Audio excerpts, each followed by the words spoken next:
mučena работа, на верба во Бога, на упорност, на трпение. Со времето, низ времето, за времето. За богатствите услови, за страшните перипетии, за историскиот континуитет на исконското домаро, во денешното домаро додомане, се рибетат нашите млади професори по историја, Ѓорѓе Станков и Оливер Сашев.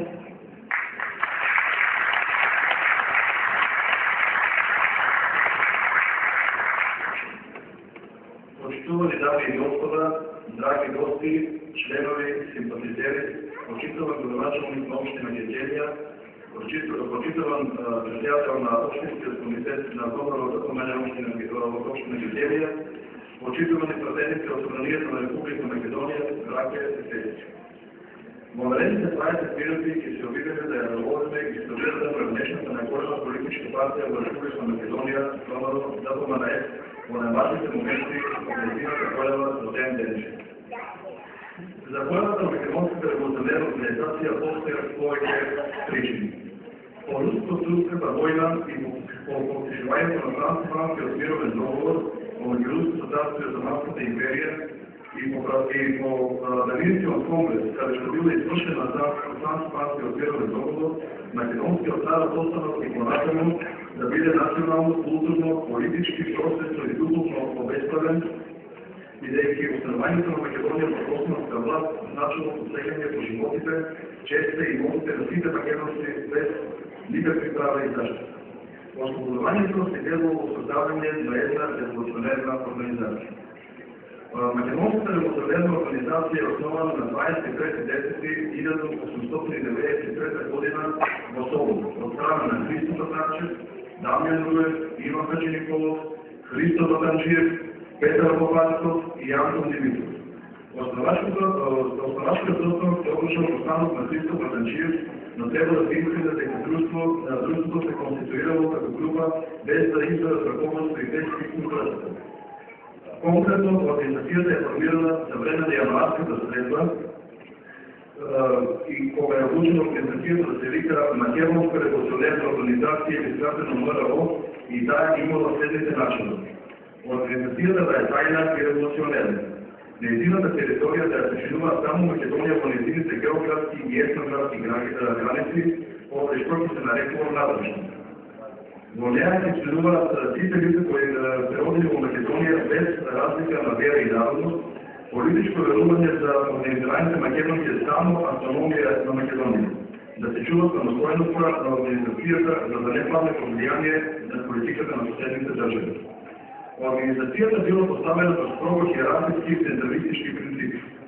Централниот комитет бил највисок одлучувачки орган. За прв председател на Македонската револуционерна организација е избран доктор Христо Татарчев, а за прв секретар Дамјан Руев. Во наредните години организацијата сериозно би започнала сите подготовки за делување и организирање на Македонската револуционерна борба. Солунскиот конгрес во 1896 година е првиот конгрес на Македонската револуционерна организација. Конгресот се одржал за време на великденските празници во Солун, трајал 3 дена, а со него заседала Христо Татарчев. Главна одлука на Солунскиот конгрес е преименувањето на Македонската револуционерна организација во тајно македонско одринско револуционерна организација или скратено ЦМОРО. По Солунскиот конгрес од 1896 година, кога организацијата засилено започнала да се вооружува, се покажало дека финансиските средства од членовите и симпатизерите на делото не се доволни.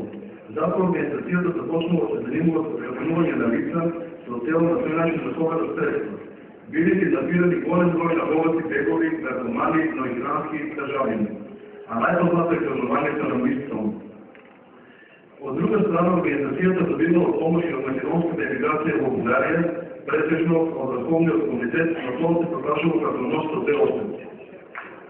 Бидејќи на тој начин Врховниот комитет сакал да се наметне на МОРО, со што практично двете организации постојано да реагираат правосудие и помошта честопат е била прекратувана. Во самата организација се појавуваат и многу бројни афери и провали, меѓу кои најпознати се оние кои заберат голем дел од организацијата.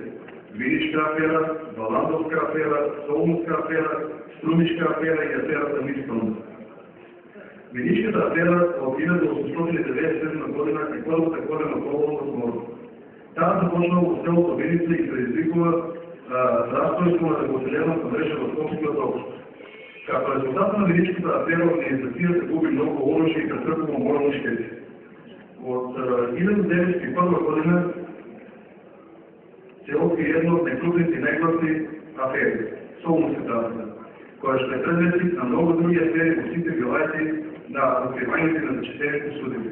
Като резултат на Солунската афера би била скоро сите представници на ТК на ВМРО и очетовайки по всеки момент да биде Луцен, Лижеров, Иван Хачениколов, министерният член на Централния комитет, koji je bio Луцен, повода да им предаде на учените Иван Дарванов и Спас Мартинов, адресите и цели основно за наблюдуване на богатските елементи в самата организация. Начинвайки по много тежки съдът, по-тежък и от по-голям колко и самата османска власт.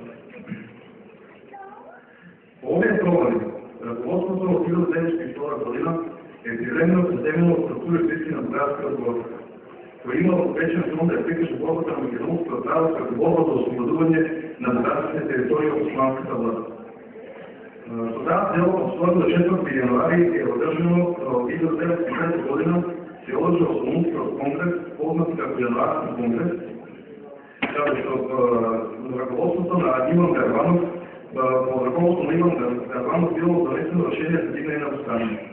На ова разгледане на възстание жестито се противствали от Гоце Делчев поради причините, що все още няма удобно оръжие. В периода от Солунския конгрес президентското възстание се случила низ настани, които се вързали на голото требване, а който я държи османската власт по мобилност. Се случила познатите солунски атентати, убийството на Гоце Делчев в селото Баница, както и Судетският конгрес. Солунските атентати през серия бомбашки напади в Солун извършени на 28 април за 1 май 1905 година в страна на гевичиите, анархистичко-революционерна група, съставена от македонски студенти в Солун. Цялата на новия напад е да се нападне европският капитал в Османската империя, за да се привлече внимание на големите сили в македонското гражданство. Смитинският конгрес от 2 7 май 1903 година е